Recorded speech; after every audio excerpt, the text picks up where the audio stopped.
찬양 영상을 보니까 2부 예배 때도 잠깐 말씀을 드렸는데 담임 목사님이 그리워집니다. 빨리 돌아오셨으면 좋겠네요. 네, 오늘 말씀을 함께 나눌 텐데 우리 지난주 담임 목사님의 그 예화 혹시 기억나십니까? 그 당나귀 예화가 있었는데요. 당나귀는 그 강아지가 주인에게 그 이쁨을 받고 편하게 지내는 것을 보면서 본인도 그것을 부러워해서 따라했다가 오히려 주인에게 혼이 난 이야기입니다. 그 교훈은 다른 사람의 그 어떠한 모습들을 비교하지 않고 자신에게 맡겨진 대로 또 사명과 달란트를 가지고 최선을 다해서 살아가라라는 그러한 교훈의 내용이었습니다. 그래서 저는 담임 목사님을 따라서 당나귀 이야기 두 번째 이야기를 들려드리려고 합니다. 이 이야기는 예수님께서 예루살렘에 그 입성하실 때에 그 나귀를 타고 들어가셨는데 이 이야기를 그 나귀의 입장으로 바라봐 주시고 들어주시면 되겠습니다. 어느 평온한 날, 다른 날과 같이 나무에 묶여 풀을 뜯고 있었는데 낯선 한 사람이 우리 주인에게 찾아왔습니다. 사람들은 나를 데려가겠다라고 주인에게 말하는 듯 하였고 황당한 것은 주인은 길게 대화도 하지 않고 저를 그 사람들에게 내어주었습니다. 저는 주인에 대해 너무 실망했고 포기한 채 걸어갔습니다. 얼마쯤 갔을까요? 그러다가 한 남자 앞에 저를 세웠습니다. 그때 사람들은 제 등에 고운 옷을 올리고 한 사람을 제 등에 태웠습니다. 힘이 들었습니다.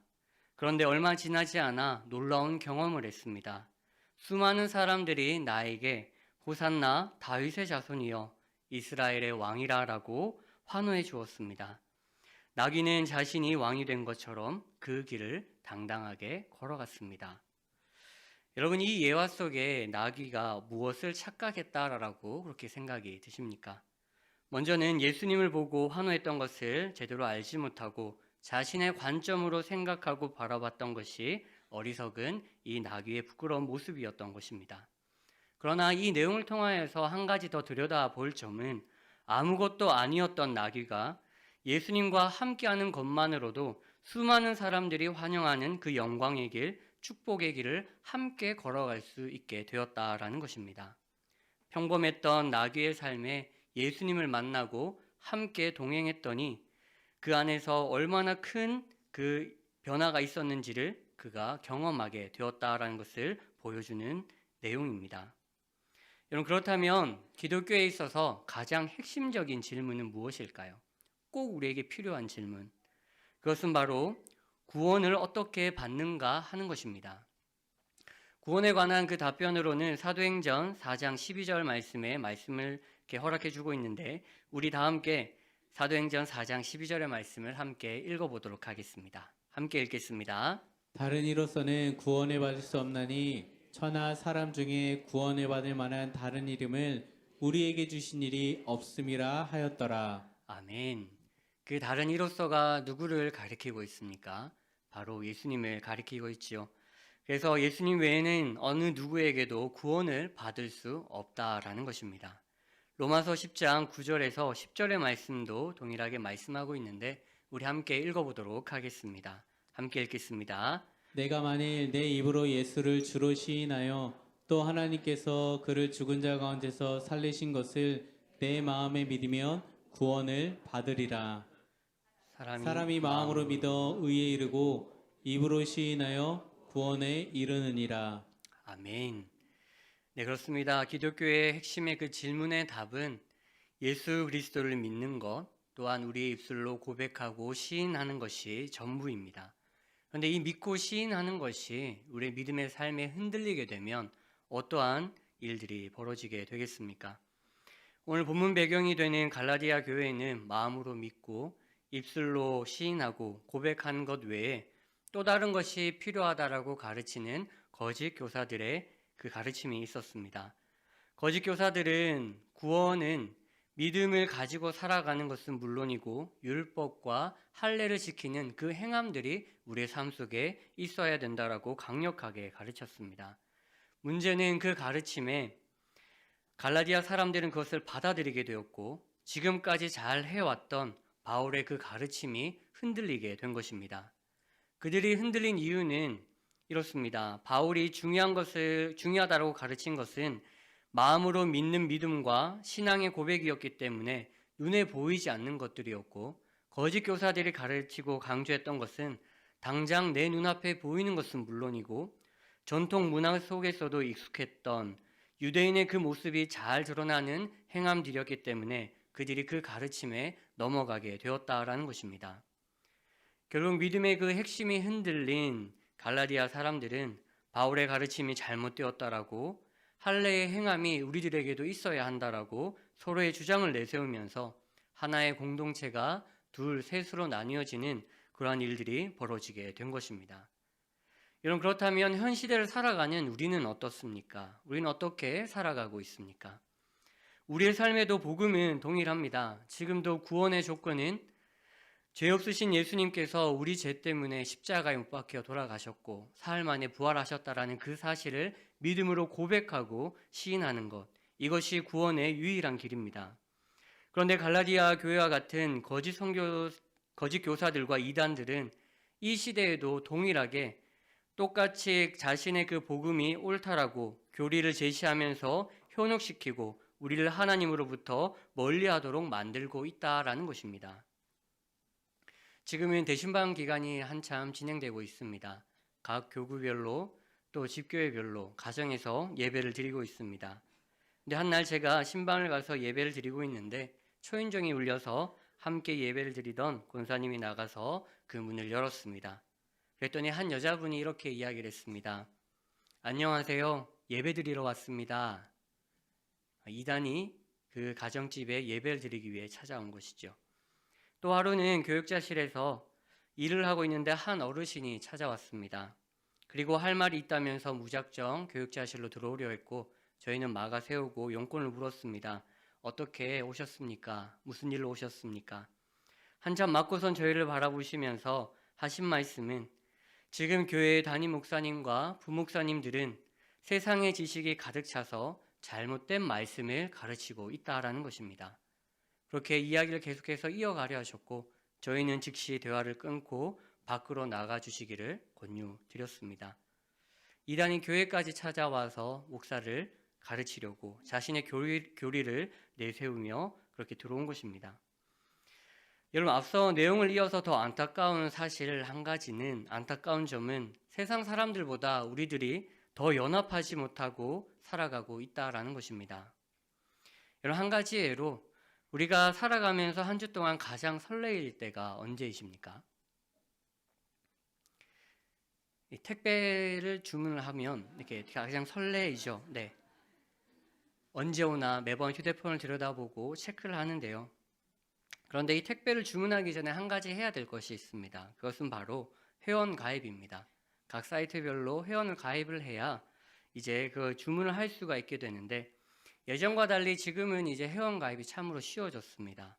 이유는 그 네이버나 카카오톡을 이용하게 되면 그것을 한 번만 내 신분을 인정받게 되면 다른 곳에서도 동일하게 그 통합 시스템을 통하여서 함께 공유해줌을 통하여서 우리가 주문할 수 있고 또 다른 것들을 구입할 수 있다라는 겁니다. 그러니 이제는 회원 가입은 두세 번이 필요 없고 한 번이면 가능해지게 되었습니다. 즉 세상도 자신의 이익을 위해서라면 하나의 시스템으로 사용하고 인정하는데, 우리는 하나님의 그 복음을 하나밖에 없는 복음과 믿음을 가지고 있으면서도 수많은 복음과 구원의 길을 자기 좋을 대로 이렇게 만들고 저렇게 만들어서 서로가 옳다고 주장하면서 수십 개의 그 복음을 만들어가고 있다라는 점입니다. 지금도 보이지 않는 곳에서 거짓 복음을 주장하는 이들이 예수 그리스도의 그 복음에 도전하기 위해서 작정과 계획을 세우고 있는 것은 아니겠습니까? 또 저희들은 그 심각성을 모른 채 지금 이렇게 그저 예배드린 데만 집중하고 있는 것은 아니겠습니까? 바울은 이렇게 살아가는 우리에게 오늘 말씀을 통해서 몇 가지 충고를 하고 권면을 하고 있습니다. 우리는 그 내용을 말씀을 통해서 나눠보고자 합니다. 첫 번째 있는데요. 오늘 본문의 말씀을 함께 읽어보도록 하겠습니다. 갈라디아서 5장 1절의 말씀입니다. 함께 읽겠습니다.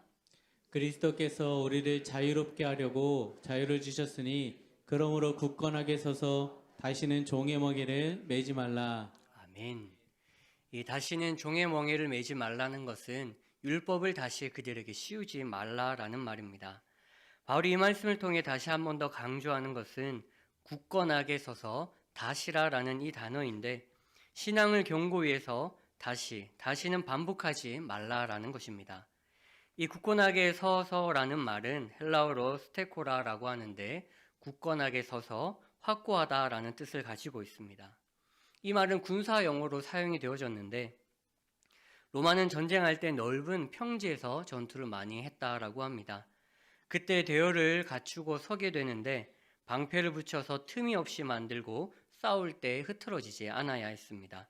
왜냐하면 그 틈이 보이거나 무너지게 되면 더 큰 피해를 입을 수 있었기 때문입니다. 주 굳건하게 서서라라는 말은 우리의 신앙도 전쟁을 하기 위한 대열을 잘 갖춘 것처럼 단단하게 견고하게 버티고 서 있어야 된다라는 그 말을 오늘 말씀을 통해서 해주고 있는 것입니다. 여러분, 바울이 이렇게 강한 어투의 그 표현으로서 사용했다라는 것은 복음을 지키고 신앙의 삶을 살아간다라는 것이 이처럼 치열하다라는 것을 다시 한 번 더 이야기하는 것이고, 더 깊이 이야기한다라면 단순히 우리의 싸움을 넘어서 영적 싸움이라는 것을 알려주고 있는 것입니다. 두 번째로 고면하는 내용입니다. 우리 고린도전서 4장 1절에서 2절의 말씀을 함께 읽어보도록 하겠습니다. 함께 읽겠습니다. 사람이 마땅히 우리를 그리스도의 일꾼이요 하나님의 비밀을 맡은 자로 여길지어다. 그리고 맡은 자들에게 구할 것은 충성이니라. 아멘. 아멘. 바울이 우리에게 권면하는 또 한 가지는 우리는 하나님의 일꾼이 되어야 한다라는 것입니다. 일꾼이라라는 말은 그 헬라어로 헤페레테스라라고 하는데 노젓는 사람들이라라는 그 뜻의 의미를 가지고 있습니다. 이 말도 군사 용어인데요. 로마가 전쟁을 하는 가운데 지상전뿐만이 아니라 수상전도 많이 했다라고 합니다. 또 수상전을 할 때는 지상전과는 다르게 수많은 노예들을 데리고 가야 했습니다. 왜냐하면 바닥에서 노를 저어줄 자들이 필요했기 때문입니다. 그때 노를 젓는 자들을, 그 노예를 가리킬 때 했던 말이 바로 헤페레테스, 그 일꾼이라라는 단어입니다. 그런데 그들이 전쟁에 나가서 했던 일은 그렇게 어렵지 않습니다.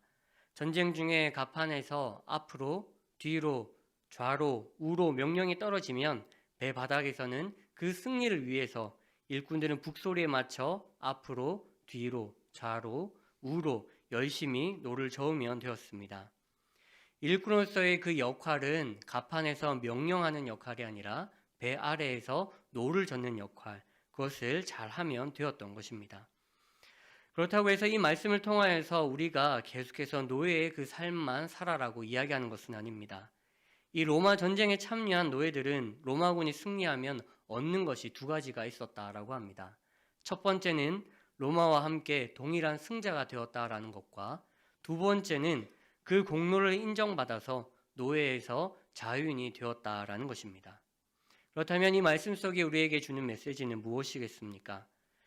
여러분, 전쟁에 나아갈 때 노예들이 우린 승리할 것이다 라고 장담하면서 나가니가 누가 있겠습니까? 전쟁은 누구도 알 수 없는 것이기에 그저 끌려가서 구령에 맞춰서 최선을 다해서 노를 저었을 뿐입니다. 그런데 전쟁의 그 승리의 결과는 그토록 그들이 원했던 자유를 얻게 된 것입니다. 즉 우리도 복음을 믿고 살아간다는 것 또한 마찬가지입니다. 우린 이 복음의 마지막 그 끝이 어떠한 현상으로 마무리가 되어질지 저희들은 알지 못합니다. 노예들처럼 승리를 얻을지 또 우리가 승리하지 못할지도 분명하게 알지 못하고 또 승리자가 되어 자유인이 될지 전혀 알 길이 없습니다. 다만 확실한 것은 우리 하나님은 전쟁 중에 패하시는 분이 아니라라는 사실입니다. 우리가 볼 때에 싸움이 지금은 불리해 보이더라도 역전의 명수가 우리 하나님이라는 사실을 기억하고 우리 믿음으로 나가야 할 것입니다. 그 믿음이 저와 여러분들에게 있기를 간절히 소망합니다. 마지막 세 번째 권면입니다. 우리 오늘 본문 갈라디아서 5장 22절에서 23절의 말씀입니다. 우리 함께 읽도록 하겠습니다. 오직 성령의 열매는 사랑과 희락과 화평과 오래 참음과 자비와 양성과 충성과 온유와 절제니 이 같은 것을 금지할 법이 없느니라. 아멘. 아멘. 우리가 너무나도 잘 알고 있는 성령의 열매입니다. 바울은 앞서서 버티고 또 일꾼으로 살아가라고 하는 그 삶 뒤에 우리는 이 열매가 있어야 된다라고, 열매를 맺는 삶이 되어야 된다라고 그렇게 권면합니다. 먼저 이 열매는 복음과 같이 우리의 눈에 보이는 그 결실의 열매가 아니라 내면의 성숙한 열매라라는 것입니다. 오직 세상의 육체적인 것을 채우기 위해 급급히 살았던 우리의 그 모습들이 깎아지고 변화되어져서 내면의 열매가 맺어지므로 우리의 드러나는 행동들이 하나하나가 변화되어져야 된다라는 것입니다. 한 가지는 이러한 행동은 노력을 통해서 얻을 수 있는 그러한 열매들이 아니라라는 것입니다. 처음부터 우리의 그 행동의 그 모습처럼, 습관처럼 자연스럽게 나오는 그 열매들의 모습이라는 점입니다. 내면의 성숙한 열매가 맺었는지 안 맺었는지는 우리 공동체에서 지내는 나의 모습을 내 시각이 아닌 객관적인 시각으로 바라보면 알 수 있습니다. 이 내면의 열매들은 나를 향한 열매들이 아니라 주변을 향한 공동체를 세워가고 섬기는 데 사용되지는 그러한 열매들이기 때문입니다. 즉 오늘 갈라디아의 거짓 교사들처럼 공동체를 와해시키거나 이간질하는 그 이단과 같은 삶들은 내가 아무리 옳은 일을 주장하고 있다라고 할지라도, 또한 그들의 세력이 아무리 강하다라고 할지라도 그것은 성령의 열매를 맺은 사람이라고 할 수는 없는 것입니다. 오늘 25절의 말씀에 보면 왜 이 열매들이 인간의 힘으로는 얻을 수 없고 흉내조차 낼 수 없는지를 말씀해 주고 있습니다. 우리 25절의 말씀도 함께 읽어보도록 하겠습니다. 함께 읽겠습니다. 만일 우리가 성령으로 살면 또한 성령으로 행할지니. 아멘. 이 열매는 우리의 노력이 아닌 성령님이 인도해 주실 때 가능하다라는 말씀입니다. 이 행할지니라라는 말은 헬라어로 스토이케오라라고 하는데 줄에 들어서다, 나란히 서다, 따르다라는 뜻을 가지고 있습니다. 그 말은 우리의 삶이 성령 안에 함께 들어설 때, 따라갈 때 이 성령의 열매를 얻을 수 있고 우리가 나타낼 수 있다라는 것입니다. 그렇기 때문에 인간의 힘과 욕심으로는 이것을 잠시 흉내낼 수는 있지만 이것을 끝까지 가져갈 수 없음을 이야기를 해줍니다. 여러분, 우리는 어떠한 열매의 그 모습을 보이면서 우리는 신앙생활하며 살아가고 계십니까? 지금도 열심히 성령님이 인도하시는 그 길에 걸어가고 있다라면 우리가 신앙의 그 연수가 더해질 때에 열매들이, 성령의 열매들이 우리의 삶 속에 하나씩 하나씩 드러나고 나타내는 여러분들의 삶이 되시기를 간절히 소망합니다. 마지막으로 산도레의 성도 여러분, 우리 오늘 말씀을 통해서 바울은 영적 싸움이 우리 가운데 있음을 이야기를 해주고 있고 우리는 그 내용을 함께 나누었습니다.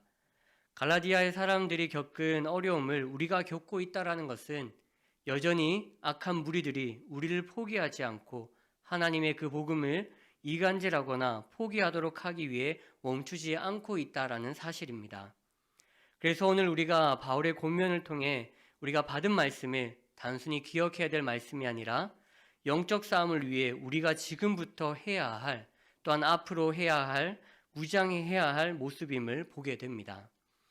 바울은 이 영적 싸움에 우리에게 절대 흔들리지 말고 굳게 서서 충성된 일꾼으로 살아가기를 권면하였습니다. 그리고 무엇보다 성령님의 그 인도하심을 통하여서 성령의 그 열매를 맺음으로 분열되었던 공동체를 다시 한 번 더 회복시키고 또 복음을 전하고 이해하는 데 힘써야 한다라고 그렇게 말씀합니다. 산돌의 모든 예배자들, 우리 모두가 함께 이 영적 싸움에 함께 대비하고 참여하여서 불리한 상황도 역전시키시는 그 하나님의 은혜를 맛보고 또 하나님과 함께함으로 영광의 그 길에 들어감으로 승리의 함성을 함께 경험하는 저와 여러분들이 되시기를 소망합니다.